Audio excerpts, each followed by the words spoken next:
First, here at 4, more testimony today into the motion to disqualify Fulton County District Attorney Fani Willis from prosecuting former President Donald Trump. We'll break down who did and did not take the stand today. Just ahead, how Fani's testimony could impact a potential juror once the election interference case goes to trial. Plus, cloudy, mild, and dry outside right now, but I'm tracking the next front. It brings us some showers tonight, followed by a chill that returns over the weekend. And there's never anything easy about a Friday afternoon rush hour, but we're going to Jackson County. 85 South shut down. 11 Alive News at 4 p.m. starts now. Hey, good afternoon. Happy Friday and welcome to 11 Alive News at 4 o'clock. I'm Faith Jesse. And I'm Jonathan Martin. We are glad you are here. More witnesses taking the stand right now during day 2 of testimony in the misconduct hearing against Fulton County District Attorney Fani Willis. That's right. So defense attorneys want her disqualified from prosecuting former President Donald Trump and others accused of election interference in 2020. That's right. And we have team coverage for you tonight. Coming up, our Brittany Kleinpeter examines how this whole display could taint a jury, which could later hear the election interference case. But let's start this afternoon with our Grace King. She has been there at the courthouse all day. So Grace, where do things stand right now? Well, for the better part of 2 hours, attorneys have been battling over whether Terrence Bradley can claim attorney-client privilege. Now, he's Wade's divorce attorney, but he's also Wade's former law partner, and that's why the defense attorneys want to know what he knows about that Willis-Wade relationship. But Bradley has repeatedly refused to answer those questions, saying almost everything he knows comes from his work representing Wade in his divorce case. I did not have knowledge. You did not have knowledge? I did not have personal knowledge at all, no. So no knowledge outside of what is privileged? That's correct. Now, despite the defense team's attempts to try and get around that attorney-client privilege argument, Bradley didn't really give them a clear answer. But here's what we've heard from other people who've testified this week. Robin Yurdy, a former close personal friend of Fani Willis, says she believes that she has no doubt the Willis-Wade relationship began in 2019, about 2 years before Willis chose Wade for that special prosecutor job in November 2021. Now, that contradicts what we heard from Willis and Wade. Both of them testified that their romantic relationship began in early 2022, several months after Wade got the job. Today, testimony from Willis's dad appeared to support his daughter's timeline. During the time period of 2019 to the end of 2020. Are you aware if Miss Willis was dating someone? Yeah, she did. She had a boyfriend when I first got there. Okay. And did you meet her boyfriend? Yeah, I met him often. I did not meet Nathan Wade until 2023. Now, just moments ago, Terrence Bradley was excused from the witness stand. The state says they have another witness to call, but they have not yet named that person.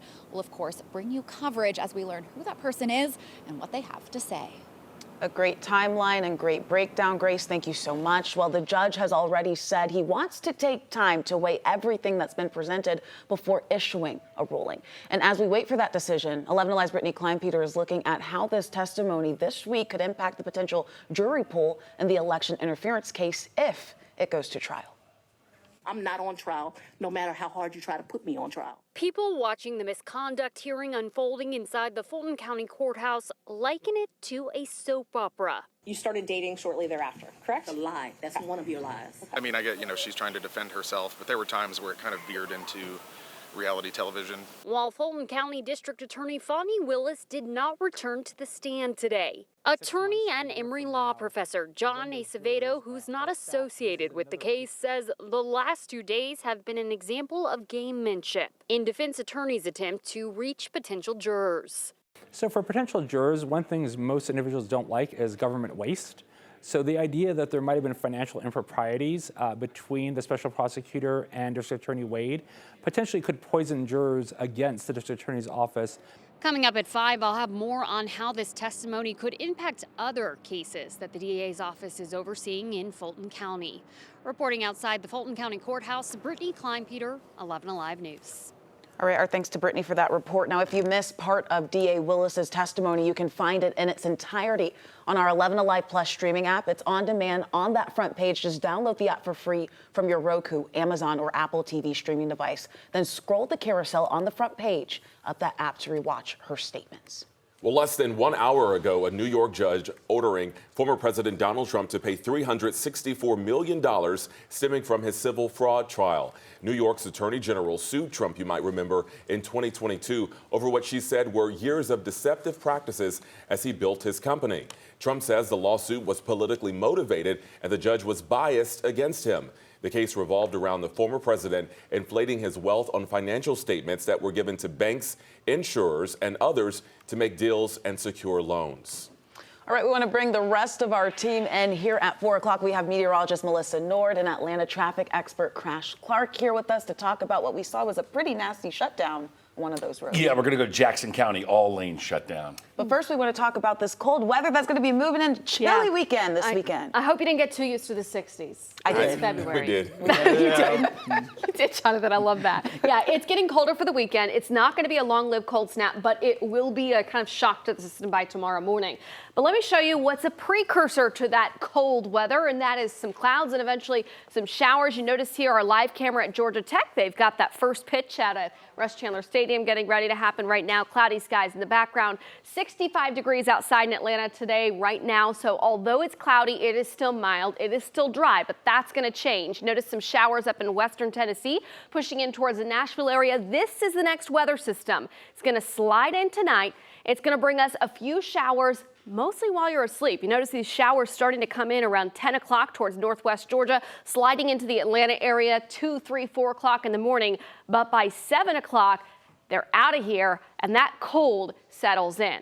So this evening's pretty mild for us. Right now we're in the 60s. We'll slowly fall back to the 50s. Crash tomorrow morning. We're going to talk about a blustery Saturday ahead. We'll break that down for you coming up in just a bit. Nothing wrong with a little snuggle weather. There's definitely something wrong with a red alert. Look at this line right here, folks. Yeah, the camera may be frozen up, but I promise you that is not moving anywhere. We are going up to Jackson County along I-85. This is southbound right before you get to Highway 98. That's the Commerce and the Maysfield exits, and we've got trouble blocking all lanes. This is not easy to get around. Highway 59, it's also Highway 15. That'll get you into Commerce. You could return to I-85 from Maysville Road, but just know we are in a rough spot. There you go. Look on the right side of your screen. If you're traveling in that area, you got friends or family that need to go that way. I-85 southbound before Highway 89 completely shut down. Faith?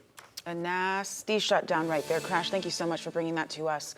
Well, all new at 4, a Floyd County man now arrested in connection to a cold case out of South Carolina. Investigators say 22-year-old Charles Reams is linked to the 2022 death of a young woman in what is described as a domestic-related issue. According to investigators, they were able to link testimony and DNA evidence which tied Reams to her murder. Now he's awaiting extradition in Greenville, South Carolina. And new information tonight, police in DeKalb County have identified the body found in the woods yesterday. They found 17-year-old James Smith on the side of North Hairston Road near Stone Mountain. Investigators now believe his death is tied to an argument with someone on February 13th. If you have any information on this shooting, please call DeKalb County Police. All new at 4 tonight, we have learned within the last couple hours that the recently elected mayor of LaGrange has died. Last year, Willie T. Edmondson became LaGrange's first black mayor in the city's 195-year history. Before his election, he had served on the city council for nearly 25 years. There is no word tonight on funeral plans for Edmondson or the process of filling his now vacant seat. Now, our Karis Belger talked with Edmondson shortly after he was elected last year. You can watch that full report as well as read more about his life and legacy right here on 11alive.com. It is right here on our homepage.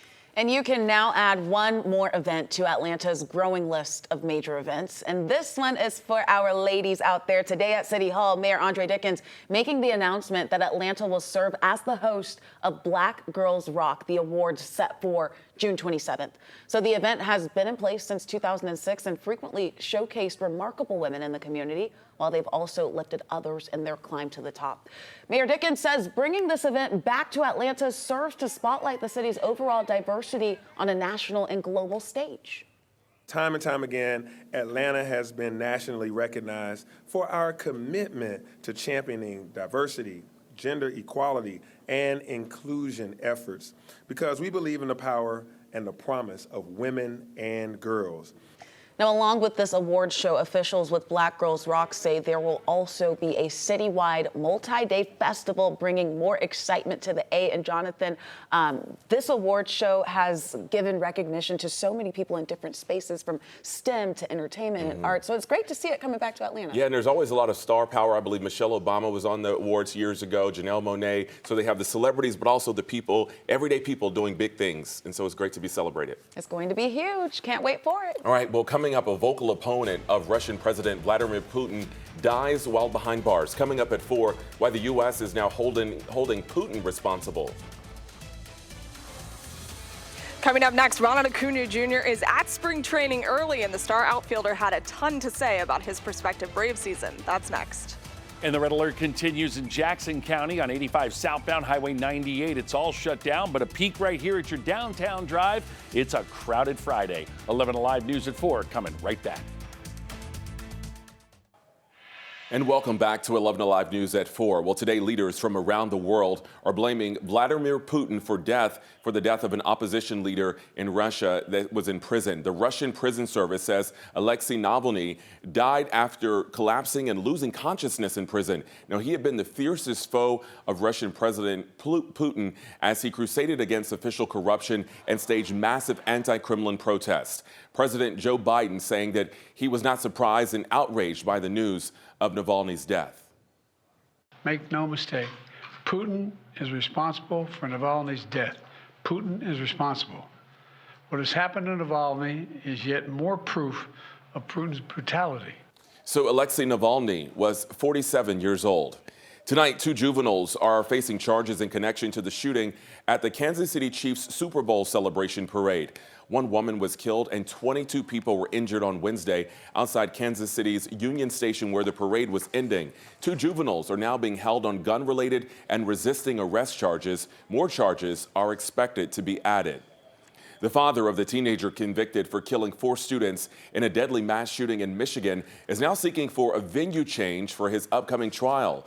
An attorney for James Crumbley is now making the request, saying they won't be able to get a fair trial with an impartial jury. Earlier this month, James's wife, Jennifer Crumbley, was found guilty on 4 counts of involuntary manslaughter. The judge is expected to address the motions at a hearing coming up next week. All right, well, the stars continue to arrive at spring training in Florida. The Braves are gearing up for another season that has a lot of promise there, and the most valuable player from 2023 is back. So Maria Martin continuing our live coverage, and she's down in Florida, Northport to be exact. So Maria, the Braves 2023 season, as we know, it ended in disappointment, but there were a lot of lessons to take from that. Hey, Faith, yeah, you're absolutely right. And the Braves pitchers and catchers continue their workouts. Sure, they have a lot to work on, but it was one position player making all the noise down here in Florida today. You mentioned him, the reigning NL MVP, Ronald Acuna Jr., reported to camp early today, along with several of his other teammates. They were here as well. And he's been really busy this offseason. He's been racking up the awards. He also played winter ball down in Venezuela. But this past season, he created a league of his own. He had the first ever 40-70 season that baseball has ever seen. But he admitted that the end of the year was really frustrating. A historic Braves lineup went cold against Philly in the LDS, and yes, that included Ronald Acuna Jr., and he admitted that his outing in the postseason wasn't great. There's without a doubt room for improvement. I played terribly. It's not a secret. But it's a new year, it's a new season, so just continue to work, continue to focus, and take it as a new opportunity to just go further and do better this season. It's the way these guys are built. I mean, I don't think they're ever satisfied, and I think they always see in this game, I don't know that anybody ever figures this sport out, and there's always something to learn, there's something to improve on. You know what, and when guys are aware of it like that, it's like I say, the sky's the limit for players like that. You know, Acuna was asked, what can we expect from him now that we've seen him accomplish a league first, the 40-70 club? He said, I'm not here to make declarations, but, quote, anything is possible. So that's a little bit scary, right? He also said it was really important to play winter ball down there in Venezuela because it kept him sharp to continue to build his career and make sure he can continue those things that baseball has never seen. And it really has felt like baseball weather around here, Maria, for the last several days. In fact, 6 of the last 7 days, we have high temperatures in the 60s. Our average high temperature this time of year is supposed to be 58 degrees. The last week, it's been 64. So I hope you have enjoyed the warm weather because it's going to take a little bit of a break from North Georgia. Colder air settling in for the weekend. It's not going to be a long-lived cold snap, but it will be a big shock to the system. We're in the mid-60s right now. The cold front arrives tonight. Tomorrow in the afternoon, we will not get out of the 40s in Atlanta. And by Sunday afternoon, we will not get out of the mid-50s. Outside right now, we are dry on radar across North Georgia. We have the clouds in place, but the showers that I'm going to be tracking for tonight, those are still in western Tennessee. What is going to happen tonight is that we're not going to have a lot of moisture to work with. So the weather system incoming is not going to bring us a widespread heavy rainfall threat as opposed to what we were tracking at the tail end of last weekend, but rather some scattered showers. The bigger story will be the temperature difference outside. So the showers that move through, they're overnight, largely while you're asleep. They're light in nature, not really expecting many in the way of thunderstorms either. It's a quick moving front. So let's go through things hour by hour. If you have Friday night date night plans, it's going to be cloudy and mild outside. It's not until we get past about 9 o'clock that we start to see a few of those showers moving in towards North Georgia by the Tennessee state line. So you notice here at 11, there's a few showers moving through, but they're moving through quickly while you're asleep. By 5:30, 6 o'clock tomorrow morning, the last of those showers are clearing out of here. Then northwest gusty winds will drive in a drop in those temperatures, a drop in the humidity, and make for a blustery and colder day on tap for us tomorrow. We'll start off in the morning in the upper 30s. Afternoon, we're still going to have a lot of clouds, gusty northwest winds. At times, those could see some gusts 20, 25 miles per hour, and those temperatures will be stuck in Atlanta in the 40s during the afternoon on Saturday. We'll be around the low 50s there in Athens and Eatonton. So colder weather moving in for tomorrow, but this evening, it's still pretty mild outside. We've got cloudy skies. By 9 o'clock, we'll be dropping down through the low 50s, mid and upper 50s rather, and a few showers start to move in towards North Georgia. Tomorrow morning, we'll start off upper 30s, low 40s here. Tomorrow during the day, feels like temperatures start off, though, in the 20s and low 30s here northwest of Atlanta. And then in the afternoon, it's not going to feel much warmer than the low 50s, rather low 40s in the afternoon hours. So tomorrow day planner, clouds in the morning, blustery, chilly.